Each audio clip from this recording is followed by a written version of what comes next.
Welcome to Diversity Conversations, where we engage in thought-provoking dialogue to identify leadership solutions to today's most challenging conflicts.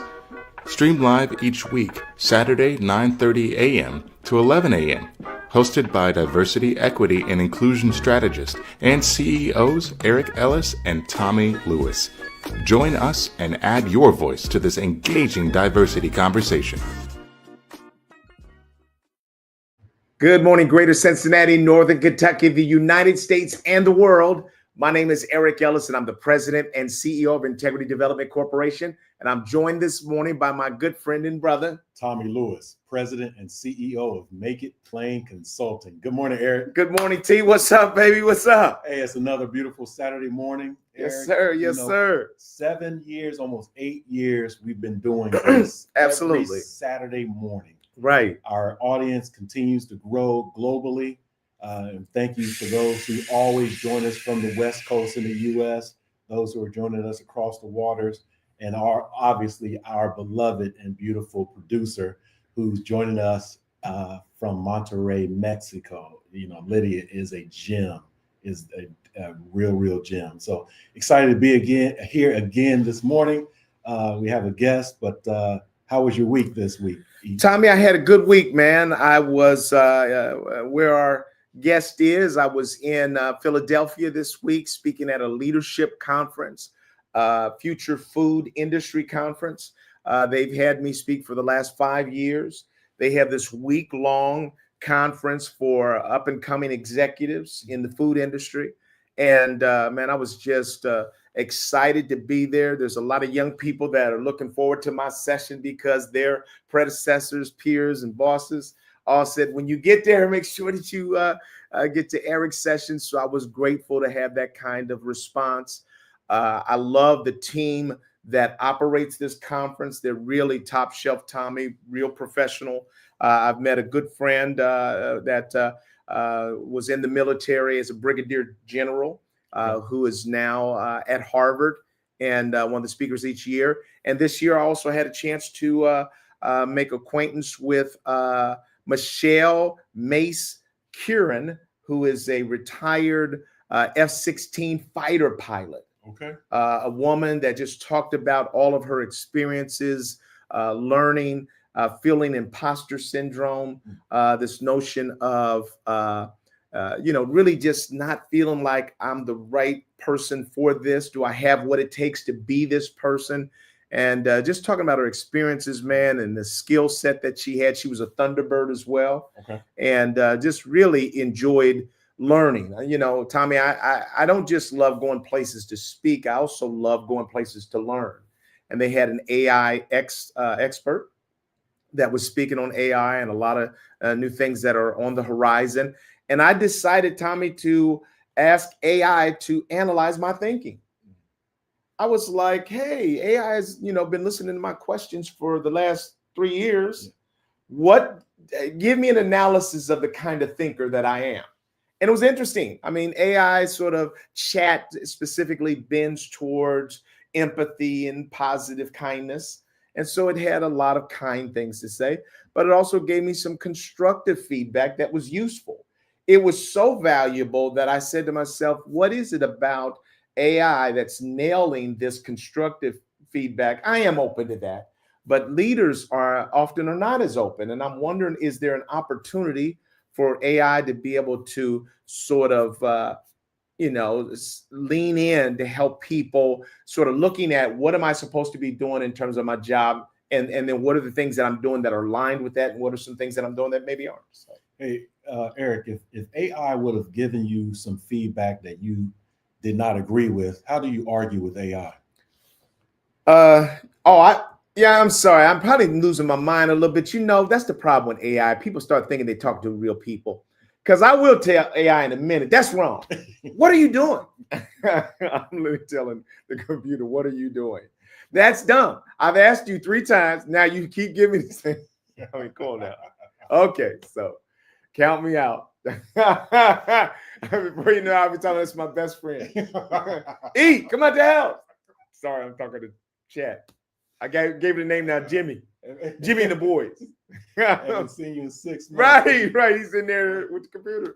They done went off somewhere. Kids had grandkids. Right. Grandkids had They had not children. seen him. Right. You have nowhere to be found. Hey, Right. thanks for sharing that. And when did you get back from Philly? So I got back Thursday and really just had a good time, man. Just being in the room by myself. I told a buddy of mine that I wasn't going anywhere. He was like, "Hey, man, you got to still go see the city." I said, "See the city? Are you crazy? I'm not going anywhere. I'm going right to my room." And I enjoyed getting other work done, watching some basketball. I had a good time. Indeed. Our community is chiming in again. We want to invite our community, as always, to remember to like and subscribe. We do have a guest. We'll bring them up shortly. This week was phenomenal for me, Eric, because we finally received our $4 billion to build this bridge. We finally got it. We have been waiting for NTP, which is notice to proceed. And the states of Ohio and Kentucky and the federal government said, you have the green light. And in fact, they gave us, we have $4.5 billion to do the first maybe 75% of the project. And then we'll get another probably $1 billion or $2 billion in the next several years. But it's phenomenal that we're starting. Absolutely. And we are going to make sure that this project stays on time and under budget.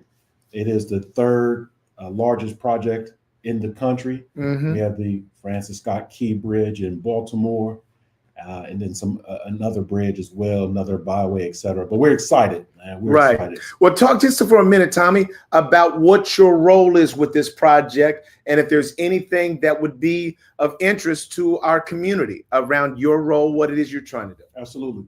So we're the business and workforce engagement consultant.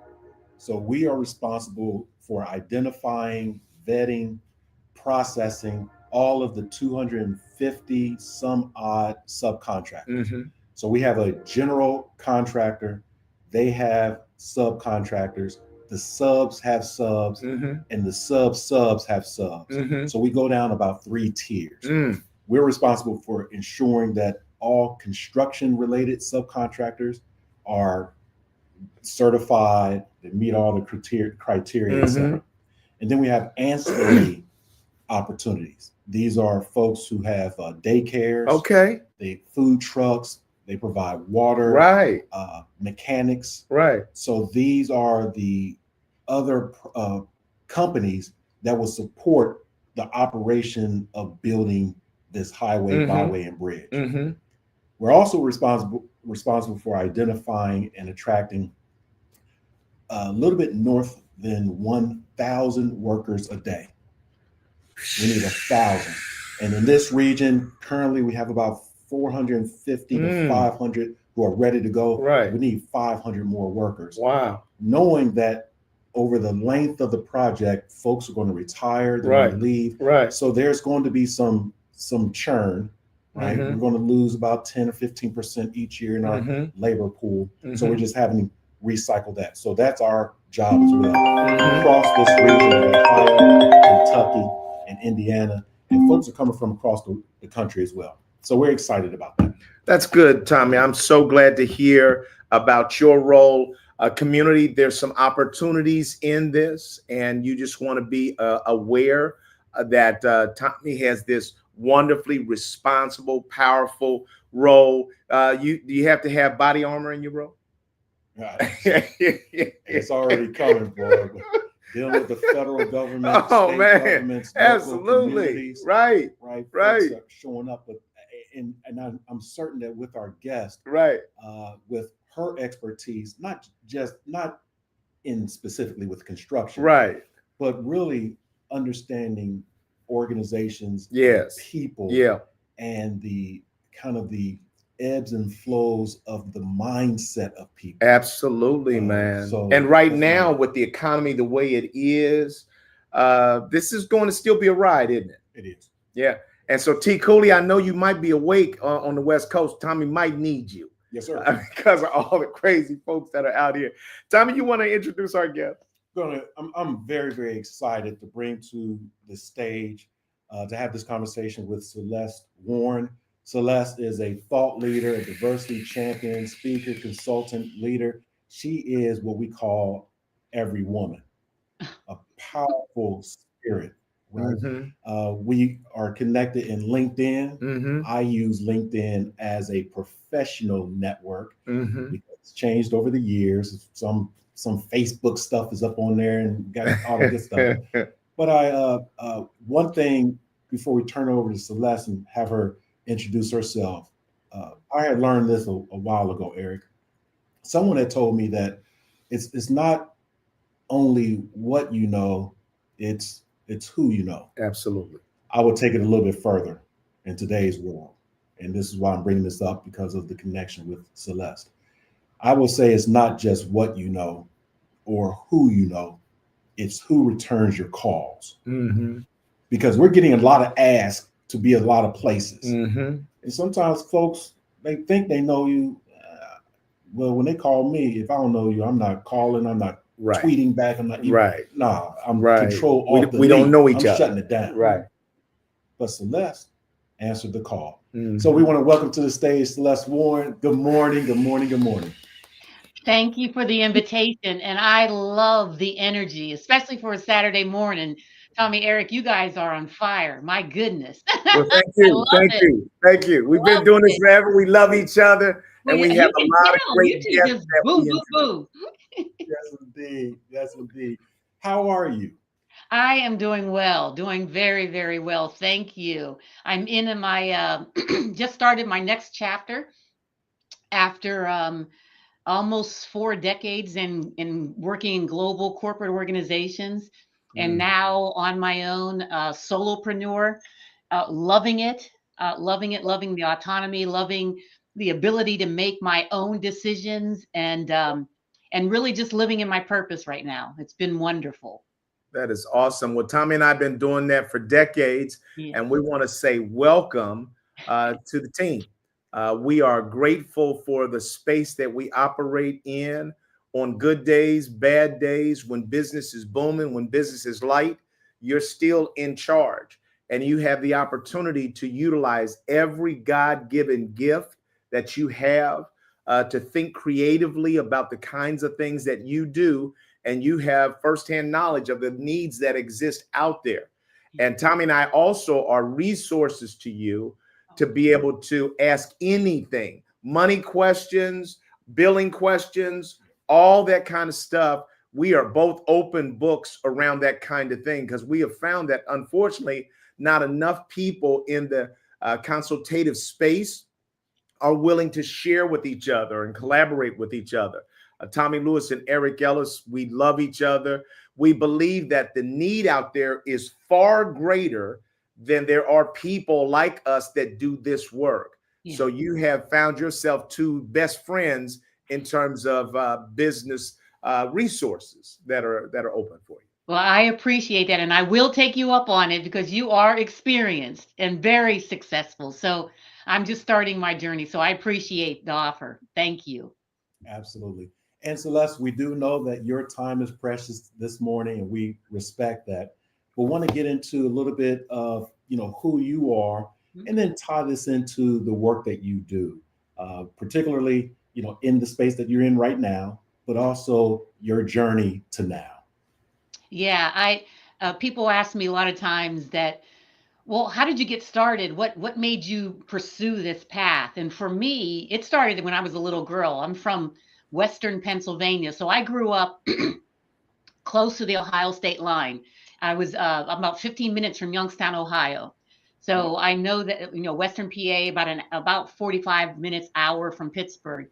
And my father was the first Black teacher and first Black principal in that area. And so every day he would come home, and we would be at the dinner table, and my mom would ask, hey, how was your day? What happened today? And we would get a front row seat of hearing from him the challenges, the obstacles that got in the way of him being able to be as successful and be looked upon as an equal in that environment, in that system, the education system in that district. And he wasn't the type of person who just would be complaining. That's not how he was. He was a disciplinarian. He was just, a champion for diversity and inclusion. So he would talk about what the obstacles or the barriers were in his way, but then he would talk about what he did to get around them or to go through them or over them or under them, whatever he had to do to overcome those obstacles and barriers that he was facing. And so that was something that stayed with me throughout my childhood, throughout my formative years, my young adult years, and adult years. And so every job that I did it through a lens of asking questions around whatever I was creating. Who is it going to be something that everyone is going to benefit from? If not, why? And what do we need to do to course correct and correct it? And so that's from the standpoint of, the alpha to omega of hiring, what I was doing. I was in human resources for most of my career. And so I would look at people, processes, practices, systems, and say, okay, what do we need to do to make sure that it's going to benefit the employees that are a part of this organization? And that's it's just been instilled in me throughout my life. Let me ask you a question, Celeste. I'm going to ask you a question. Are you familiar with West Middlesex, Pennsylvania? Yes, I'm familiar with it. That's where I grew up. I know. Do you know who I am? When you said Eric Ellis, it didn't click to me until I was like, wait a minute, that can't be the Eric Ellis that I know from Yes, I am campground. the Eric Ellis that you know. I'm sitting here looking Oh at my you. goodness. I know Celeste since we were kids, right? This is amazing. Oh my goodness. world. Now, here we go. Here we go. Right. The connection. Talk about your father. Growing up on the hills of West Middlesex in the campground. Right. Oh, right. wonderful. That's a whole nother story. Indeed. Yeah. Indeed. It is a And small the stories world. we could tell. Right. That's exactly right. It is a crazy small world. And I was sitting here saying, you look exactly like yourself. Oh. And but that's just a part of our history as well, right? The values of growing up in the Church of God and going to a camp that was all Black, a church camp for years and years and years. When you said where you were outside of Youngstown, I'm like, hold up, I know a Warren family outside of Youngstown. It's the Phillips family. That's my right. main name. That's exactly right. Phillips. Yeah. Right. Yep. That's what threw me off too. Yeah, so I dated her sister as well. Right. Don't tell it all now. Don't tell it all. Right? Years ago. Right. Indeed. And thank you for the connection again with the particularly in work in diversity, equity, and inclusion, accessibility, and belonging. To the point that you made, Celeste, that and Eric talks about this often, being people-centered, right? So I did not know that you and Eric had some affinity, right? And in this world, there's only 6 degrees of separation. Yes. So as you think about, transitioning from Western PA, going into undergrad and graduate school, just spreading your wings, can you talk about, an experience or two that was really pivotal in you even going further along in your journey? Well, there was a couple of things. One, it's a story that my dad told me when I was in college, and it helped to really shape my work ethic throughout my career. And he told me a story. I was home one of the summers during my undergraduate, and we were driving somewhere. And he was telling me this story about when he was teaching. So he went to he got his degree in education from Pitt. Then he got a master's degree from Westminster College, and then he was hired at the school district. And his discipline was English, but he was hired as the gym teacher, and there was no gymnasium, so he had to teach the students out in the parking lot. So he was out there in the parking lot. And he said that when he first started teaching as the first Black teacher there, the parents of the students would come and park their cars and watch him as he was teaching their students. in the parking lot. Each Mm. period, they would come, the parents would come. And so he's telling me this story, and I'm getting angry. And I'm like, well, guys, like, what did you do? What did they think that you were going to do to him, do to the kids? And I said, what did you do? And he said, I just did my job. I taught them. I developed the trust between the students and myself. They came to respect me. And then one by one, each of those cars started going away Mm. until the parents then began to trust me. And then he had this illustrious career throughout his life, to the point where they named the elementary school in that school district after him, the Russell C. Phillips Elementary School.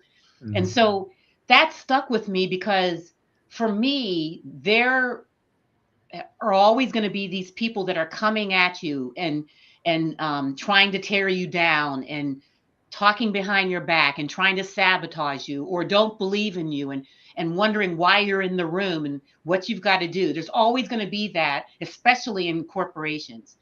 And so what I remembered from that story was you continue to keep doing your job. You hold yourself up. You hold yourself up from the standpoint of not compromising your own dignity, your own respect, your faith, and continuing to keep plugging forward, because eventually people will see what you're about and know that you're about doing what needs to get done on behalf of the individuals around you. And so that was something that really stuck with me throughout my career and really characterize how I approach my work and the things that I do to this day, to this very, very day. There's an old song back that used to sing, "What God has for you, it is for you." And I truly, truly believe that. There's no room for jealousy. There's no room for, well, why are they getting this and they getting that opportunity and this and that? It's when it's for you, when it's your time to step into whatever it is that you're supposed to step into, you'll be ready, because at those crossroads of preparation and opportunity comes success. And so I that was one thing that really stuck with me, that story that he told me. And then another thing, when I was first coming into working in the workforce, in the corporation, I first worked for the old General Foods, and you might remember General Foods.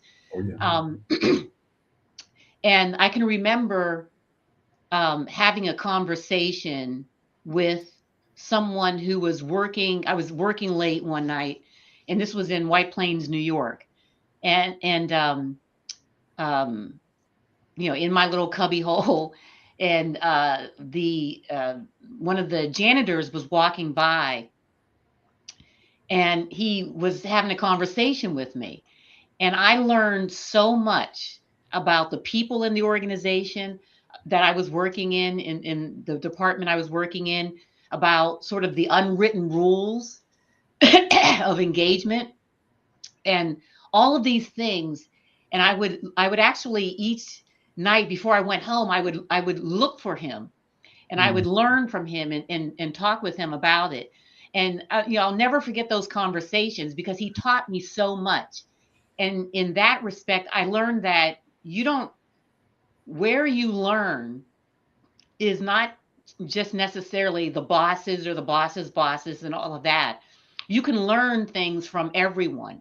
And if you have a learning mindset, you take that with you, because you can learn from a lot of different people, from different cultures, different identities.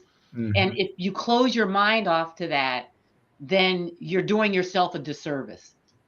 That's powerful. And I would say that embodies the value structure that would bring you to inclusion, that you live that and you gain value from not just judging him as the janitor, but seeing him as a resource. Both of us, which we didn't know, have similar backgrounds in terms of my father. So people consider me a pioneer in this space because I've been doing this work for 34 years. But my father was a pioneer before me, but he also, his family, 12 brothers and sisters, grew up in an all-white town, that they were the first Black family to that town.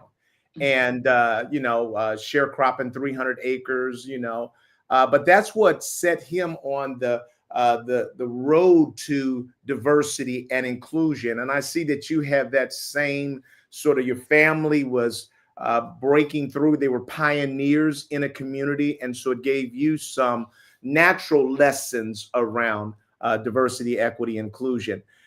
Let me ask you, how are you feeling right now about your transition from corporate America to your own business in this climate? Oh, I'm I'm definitely feeling good, Eric. A lot of people, everybody asks me that. It's like, well, how are you doing? And how are you this, how are you that? The the interesting thing, the beginning of 2025 was strategic chaos. Mm-hmm. The executive order came out around, you can't do illegal diversity and inclusion. So Right. the first half of the year, I was still working as the chief diversity inclusion officer at Merck. And there was a lot of education that needed to happen. There was a lot of going back and forth with different folks, especially, the legal department and all of that, because everyone was running scared Mm-hmm. and not thinking necessarily over the long haul. Mm-hmm. This too shall pass. And Right. so when I transitioned, then it was, okay, now how do I get my message out Mm-hmm. into the world so they can understand and be sort of that voice of sanity in an environment where there was misinformation and strategic disinformation as well, Right. purposeful Absolutely. disinformation Right. around what diversity, equity, and inclusion really was. And so my purpose began in educating, building awareness across a variety of different industries, across universities, nonprofits, high schools, just talking with different people so they understand what it really is and Mm-hmm. how everyone wins when we get it right. And Right. so the transition has been wonderful because it's my voice, how I want to elevate my voice, whoever I want to elevate my voice to, and Mm-hmm. there's no restrictions. There's no one telling me, well, you can't do that or you can't do Right. this. And Right.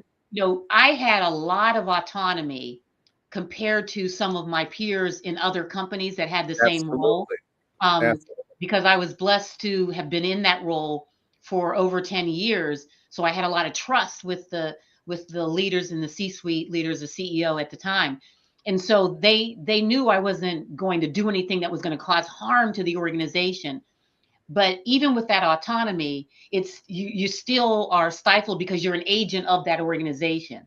And you Absolutely. have to be careful about what you're saying, et cetera, because you're speaking on behalf of not just yourself, but that organization as well.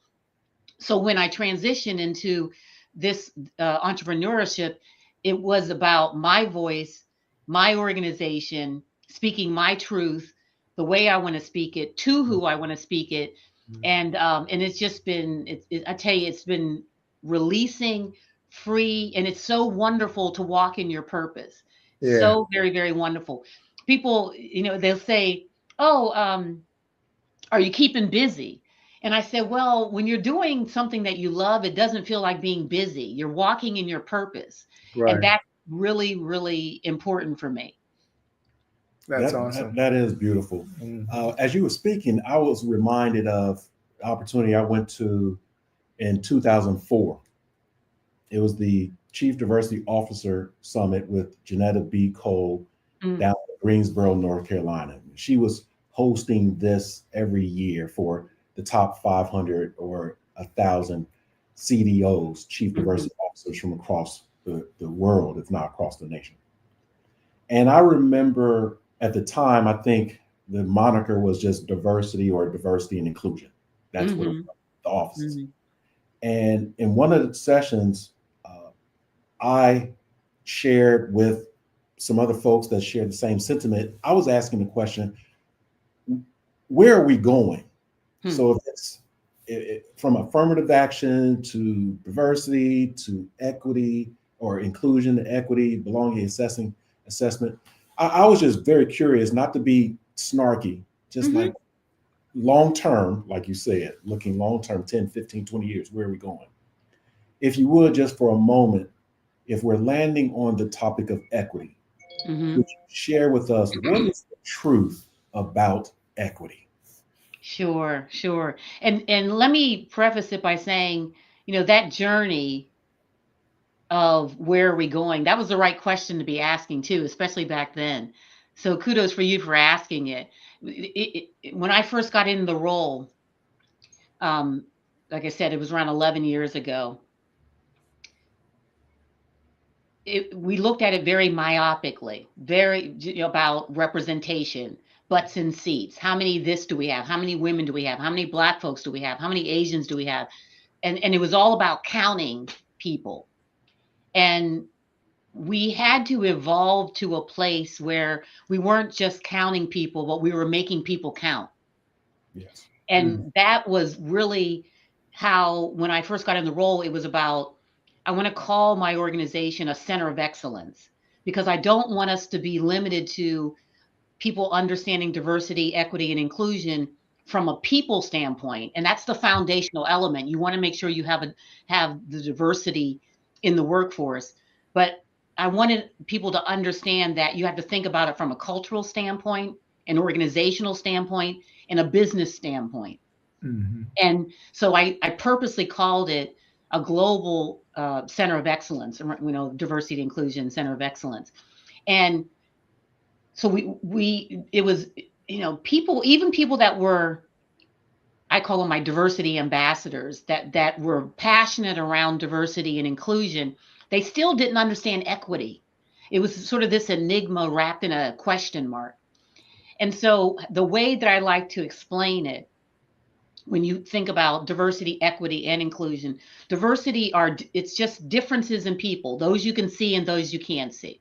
That's the diversity of people, their identities, their skills, their capabilities, their life experiences, their cultures, all of that.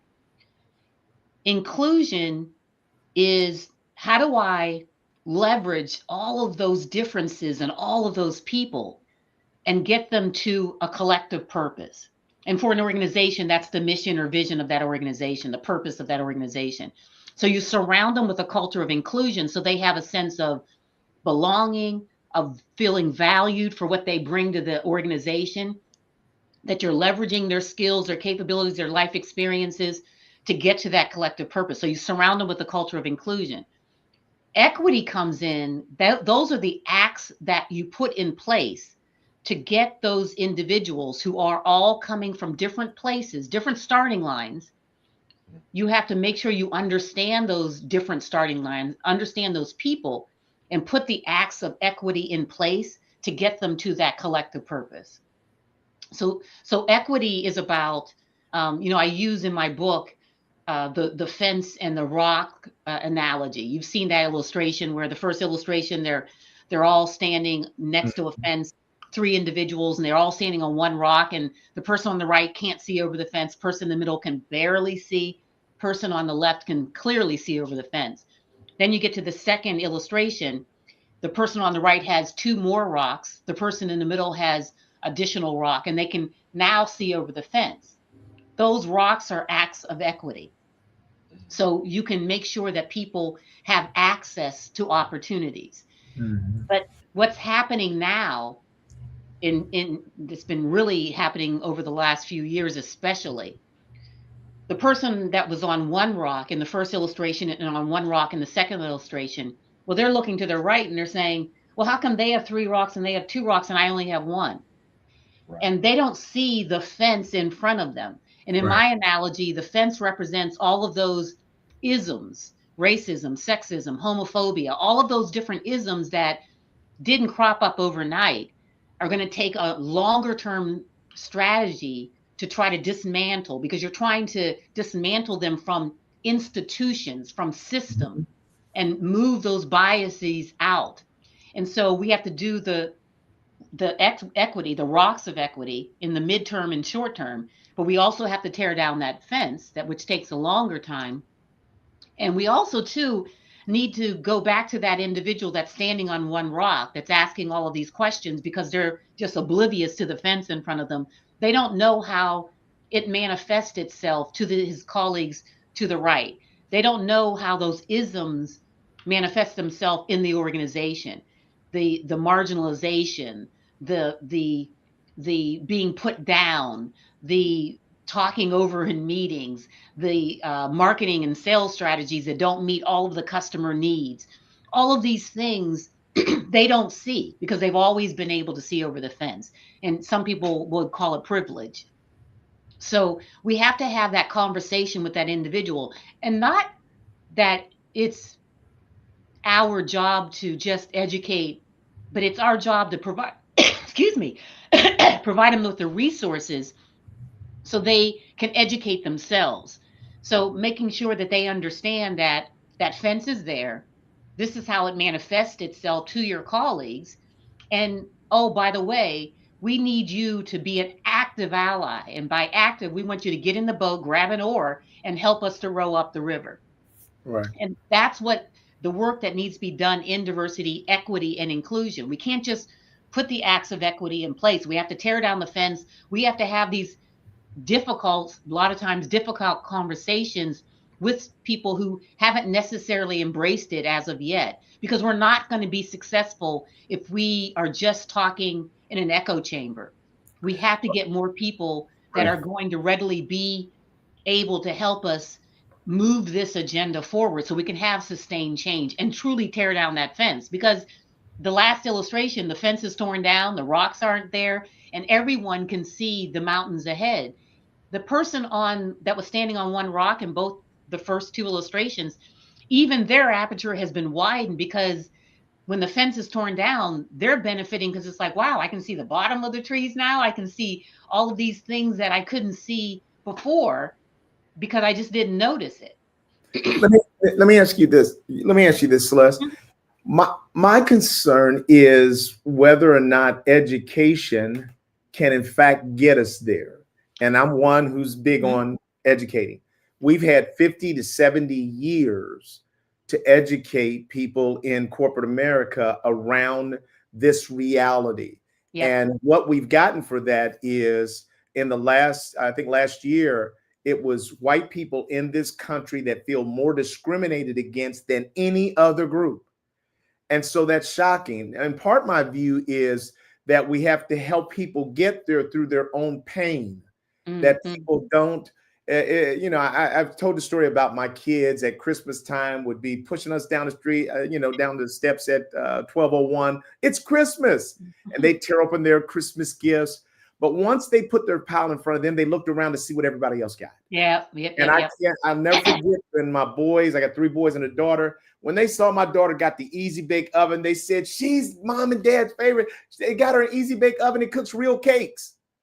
And I don't think people ever outgrow that notion of looking around to see what other people are getting. And many of them have looked at DEI as a birthday party for other people. Yep. How have you seen us successfully break people out of that? And then a second question I want you to respond to is, you came through the CEO Action Now, where all the CEOs signed that big agreement that they're, and now the question is, where are they? Yep. So talk to us about your view of how we get people there when they've seen all of this insight as something for somebody else who didn't need it. Yeah. So I'll tell you kind of what I did. When I first got in the role, the first couple of years, I really did focus on the marginalized groups, the underrepresented groups. And in conversations with some of my white male colleagues, because at this time I'd been in the organization, almost between 15 and 20 years. And so I would have conversations with some of my white male colleagues, or they would have conversations with me around how they were feeling, and how they were feeling left out, and how this isn't for me, and not in a point your finger at me accusatory way, but just how they were feeling. And these were people who trusted me to have that conversation with me. And so these were behind closed doors. And so the conversation that I had with them, and this was also too around the Me Too movement. Yes.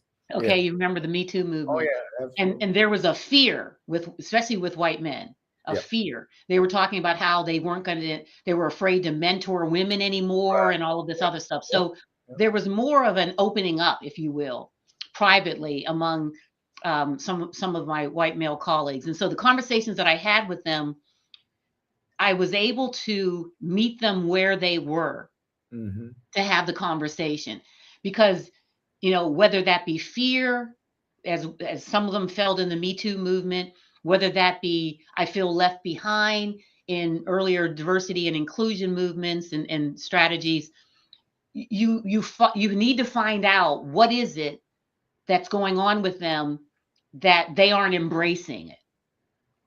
And once you're able to have that conversation with them and say, okay, I hear what you're saying. Let me talk about you. Let me talk about why this is beneficial to you. And you have to have that conversation with them. And it doesn't happen in one conversation, maybe two or three or four, but you have to have that conversation and where they'll be receptive to hearing it. In a lot of cases, I had to widen the scope of people understanding what diversity, equity, and inclusion was, Absolutely. because it wasn't just about a moral imperative. It was a business imperative. Right. Because if we're going to be able to understand our customer base, Marketing 101 tells you, if you've taken any marketing course, it tells you you have to understand your customers. You have to segment your customers. You have to understand how your product or your service is going to benefit them. And on the other flip side of it, you have to understand what's getting in the way of your product or your service being able to benefit them. Why isn't it benefiting them? Mm-hmm. And so I did a lot of work with business leaders in a lot of different spaces. And for me, it was in the healthcare industry. So our products, our services, our medicines, our vaccines, our and medicines. Why aren't people of different identities benefiting from our products and our services and our medicines? And so analyzing the customer base became part of and integrated into the marketing strategy, the marketing model. And so when you're having conversations with folks, if they don't embrace it, if they don't get it, then you have to meet them where they are and find out what keeps them up at night, and Mm-hmm. then put an intervention in place that's going to help them to meet whatever that need is. Now, everyone, Eric, isn't saved, sanctified, and filled with the Holy Ghost. They're not. And so we have to meet them where they are. And for a lot of them, it's Right. green. They Right. understand green. They're there for a purpose Right. to make sure that they are meeting the needs of the organization, of the shareholders, of the stock, getting our increasing our stock price. And so they understand that. Right. And where diversity, equity, and inclusion can help them with that, that's when they embrace it. And And I would so say, finish go your ahead. thought, and then I'm going to ask you. I would say that it seemed to me that corporate America certainly understood, especially if they were dealing with the retail, they were dealing with consumers. They understood, they learned the lesson well, how to sell products to diverse communities. So Mm-hmm. they got that because that was going to mean that they could bring resources back in. I'm not sure that the same organizations always got we need to do that internally to make sure that we're taking advantage of the best and brightest from all communities. Some Mm-hmm. got it, many didn't. I am not one that's ignorant to why many of them have gone silent. Yeah. It's a political environment that's very difficult. Yes. And I think I'm hearing from you that there's more people that are supportive there than may say that publicly today, and some of them are just kind of waiting it out. Is that your sense? Yeah, it's called the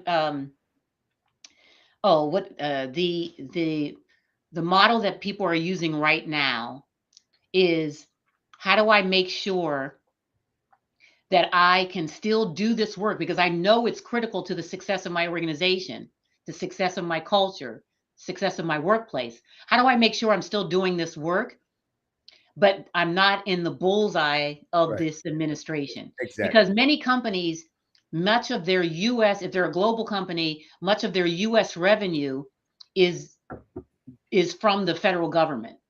Right. So companies that are relying on that revenue, they were walking a tightrope. Absolutely. I get it. And that tightrope was such that we know that it's critical. Not, we know it's foundation to us as a company. We've been touting this for a long, long time.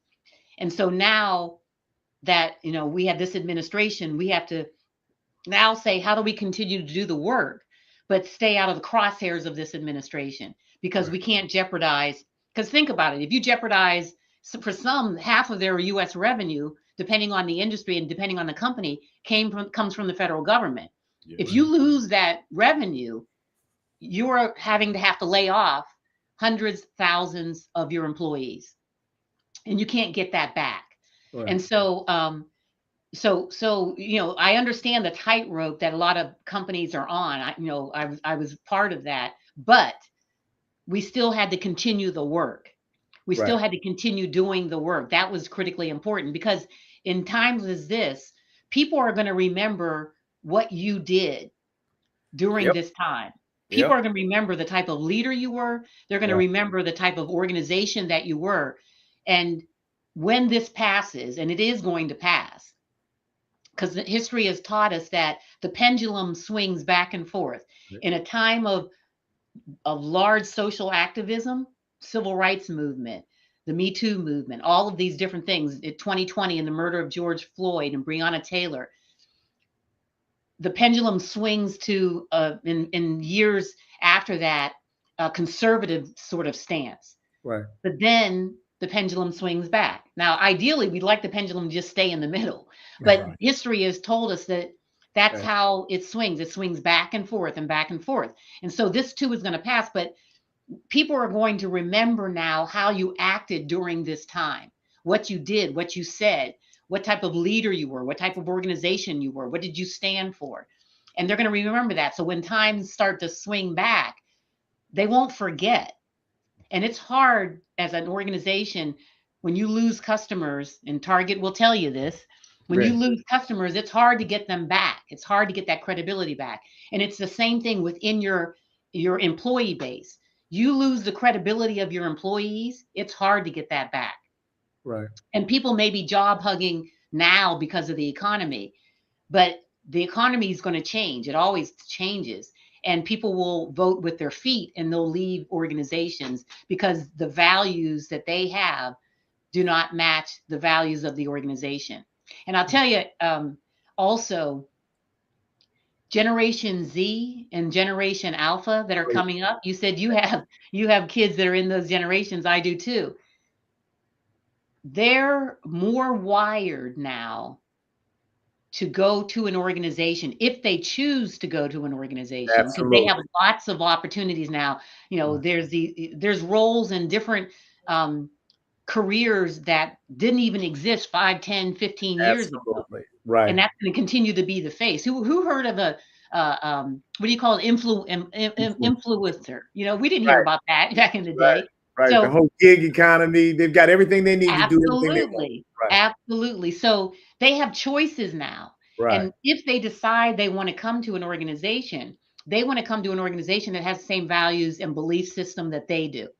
And they Totally agree. believe in that truly, truly. We said that about Generation Y, but Mhm.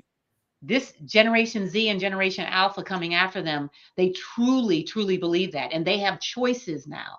That's why Right. you see a lot of these colleges and universities that are saying free tuition for Yeah. students whose parents make under a certain amount, because the war for students, because students are saying, you know what, out of high school, I don't know if Why I want even to go to college? with Right. all that debt. I can do Right. this or I can do that. I can go into a trade and make more money.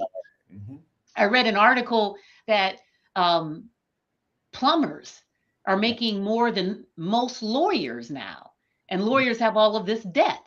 Right. So, they have choices. And so the war for talent for organizations is going to be so tight for years to come because of the choices that the next generations are taking. So if you are acting a certain way now, they're going to remember, and they're not going to want to come to your organization.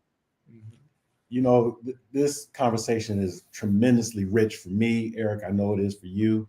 And I know We're getting close to your time for another commitment, and thank you for your time today. And I was reminded as you were sharing, Celeste, that you know, a lot of organizations that we're talking about, they either stop doing the work, pivoted from the work, or push. Stop, pivot, or push. Hmm. And the push was toward mission. So Yeah. we're pushing toward our mission, our values, and connecting our mission and values to the customer, to the patient, to the consumer.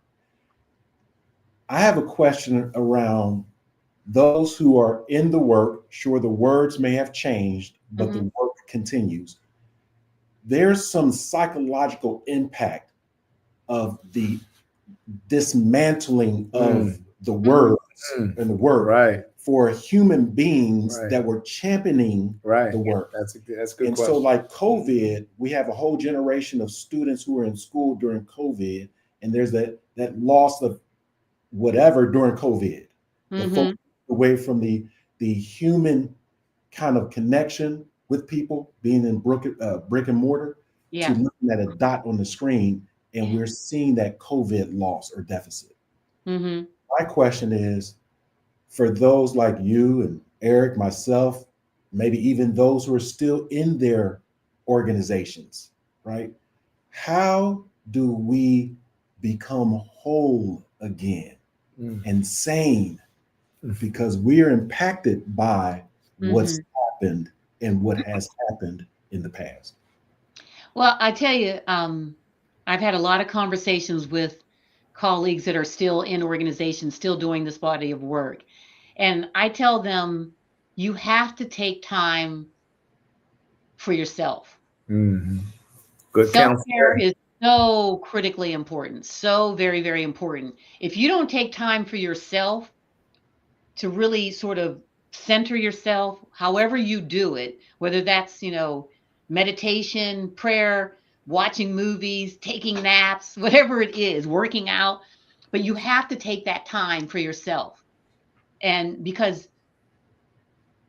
if you don't, you can't go into the job every day and face all of this craziness that you face on a day-to-day basis.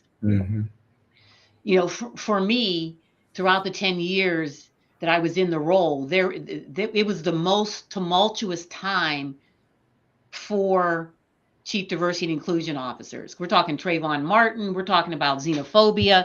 We're talking about the war with Ukraine. We're talking about what happened October 7th to the Jewish community. We're talking about the pandemic, George Floyd, Me Too. All of these different things happen. So CDOs that had that longevity during that period of time, like I did, you have to find a way to re-energize yourself so you can go and do what you need to do on behalf of others. Thousands of people who haven't found the courage yet or that power to elevate their own voices. For me, that's what gave me strength, knowing that I'm not doing this just for myself. I'm doing this for tens of thousands of people who they just haven't found the strength yet to elevate their own voices. Yes. And then for also the ones who did and have found the courage, to tens of thousands who have found the courage to elevate their voice, I am championing them as well and speaking and trying to further elevate their voices as well. So for me and for anyone else, it's about your self-care, your mental health, Right. staying attuned to that and making sure that you take care of yourself. Because if you don't, there's no way you're going to be able to survive in this current environment. Love that. I would say that for me, I pivoted. I saw this day coming. And so 8 years ago, I pivoted to something that I call CORE, which stands for culture, ownership, respect, and engagement. And really focusing on creating people-centered workplaces. And I believe back in the 90s, I was doing this work and hearing from white males, why is everybody only concerned about our biases? That doesn't feel fair. And so I made some adjustments then. I think for those that are in the DEI space, that simply only wanted to work with historically marginalized people, then they're certainly the saddest. But I think that you actually had to be representative of everybody. Anybody who is marginalized for any reason other than a lack of talent, skill, and ability, I think we got to fight for. And what I'm finding is that none of that has gone away. With looking at what people are bringing into the workplace today in general, they're stressed out, they're burnt out, economically challenged. And so we have this new opportunity to be representatives of all people. Is that how you're kind of seeing things as well? Or Yeah, well, that's what inclusion is. Inclusion is everyone, right? And the Civil Rights Act, you know, when it was written back in the 60s, you know, what Johnson, his thought process was, you know, we have to help marginalized groups because there's nothing that's helping them. So we have to have affirmative action, pro action, to be able to try to level the playing field. That was the old executive order, 11246. And then when Trump came into play, he threw that executive order out and created the other one and saying there shouldn't be any illegal DE&I. But the Civil Rights Act, the law says that you can't discriminate against someone based on their race, their gender, all of these protected statuses. And last time I looked, white is a race. Right. You know, right, wrong, or indifferent. So the law is the law. And so, you know, inclusion means what are you doing to make sure that everyone has the access to opportunities? That's kind of the work. We're not going to survive if we just look at it. And the backlash, some of the backlash that exists in the DE&I space is because there is a portion of the population that feels I was left behind. You only cared about people of color or people with disabilities or LGBTQ plus. You didn't care about me. Right. And then you see this, you saw, you know, that the administration capitalize on that. Right. And so basically what we have to do is say, okay, the work that we're doing, we're trying to get to that third illustration where the fence is gone, the rocks are not needed, and everybody is benefiting from the opportunities. And you know, just like Martin Luther King said, we want a day where people are judged by the content of their character and not the color of their skin. Right. And so that's kind of where we aspire to get there. We're definitely not there yet. We're in that second illustration where we have to put the acts of equity in place.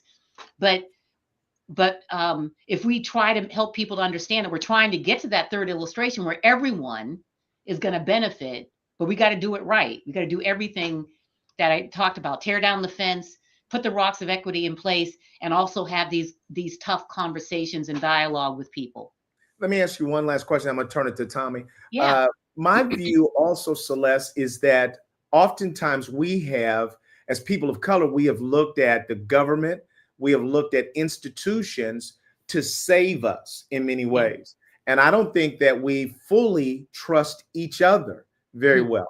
And so my view is that I feel like God has said to me during this season, Eric, our answers aren't in Washington. They're not with Republicans or Democrats. It's really with each other, sort of tapping our networks, leaning into relationships with other people of goodwill, not just people of color, but other people of goodwill that want to try to do the right thing. Are you seeing that as a part of your solution as well? Is that we can't keep looking to institutions. I feel like oftentimes we lack the trust and the relationships, even among other people like ourselves. And maybe we need to spend at least as much time there as we spend trying to educate corporate America. Yeah, you know, I believe that you can't move forward with just a segment of the world. Right. So you have the private sector, you have the public sector, you have policy. You can't move forward with just segments of it because something is going to drag you back. And so I just did a TED Talk earlier this month, and I talked about the cost of standing still. And the essence of it was, if we want momentum, true sustained change, we can't just rely on individuals. Mhm. because grand gestures of 1, 2, 3, 500 people aren't Right. just going to cut it. Right. We have to evolve and change systems, Mm. infrastructure. We have to look at the essence of institutionalization society to try to change it. We have to do it. And I'm not talking about boiling the ocean, but taking it and having a purposeful plan for how we boil 1, 2, 3, 4 entities, and then those 4 can boil more, and so on and so on. And we have the ripple effect. But we can't stand still in these systems, because the systems are standing still now. They're not pliable, they're not agile enough. And so we have to move forward in the system, but we also have to move the system forward. And that's the work that needs to be done. You can't have if you have a stool, a 3-legged stool, and tear off one leg and expect the stool to still stand. It's not going to happen. We have to do work in every entity. And that's kind of just how my experience has been. Yeah. It seems like, sorry, Tommy, it seems like I'm shocked at how ignorant people are in mass. And so the question becomes, can you actually get a critical enough? Now, my faith, and I'm an optimist, so yes, I believe the answer is yes. But it shows you that that's not an easy thing to do, because people can be led towards foolishness simply because of their love of their own identity. And all of us have to watch out for that. And so one of the questions is, can you establish and create that critical mass when the people at the top are trying to keep what they have and gain more? So that's a question for another day, but just a thought. Yeah. Yeah, it's a great time. Again, with Celeste Warren, diversity champion, speaker, consultant, leader, and author. Woo! Celeste, as we let you go, thank you for staying with us a little bit longer than Well, expected. that's quite all right. How might people get in touch with you? Well, you can get in touch with me on my website, www.crwdiversity.com. I love the engagement. Please sign in. We can connect with each other. You can get my newsletter, and I don't send a newsletter out every week or anything like that, because there's enough emails in our inboxes. But that's one way to do it. You can get my book also. The link to both of my books are on the website. And there's also, if you're a manager, a new manager, emerging leader, and you want some help with how do I put equity in action every day, there are some mini modules that are also on my website, the Equity in Action module for managers, that you can also purchase as well for a very nominal fee, because I want people to be able to go from intention to action with equity and applying it every day in their work, because that's how you'll change cultures. Well, this has been a real treat for me, for sure, for Tommy and I and our community. Celeste, we really appreciate you joining us this morning. And Tommy, you want to close us out with our community? Again, audience, community, you know what we do every weekend, and this did not disappoint. Celeste Warren, stay in touch. We'll lift up each other, the village, not only in our respective villages, but across the nation and across the world. Thank you again for joining us on another episode of Diversity Conversations. Take care.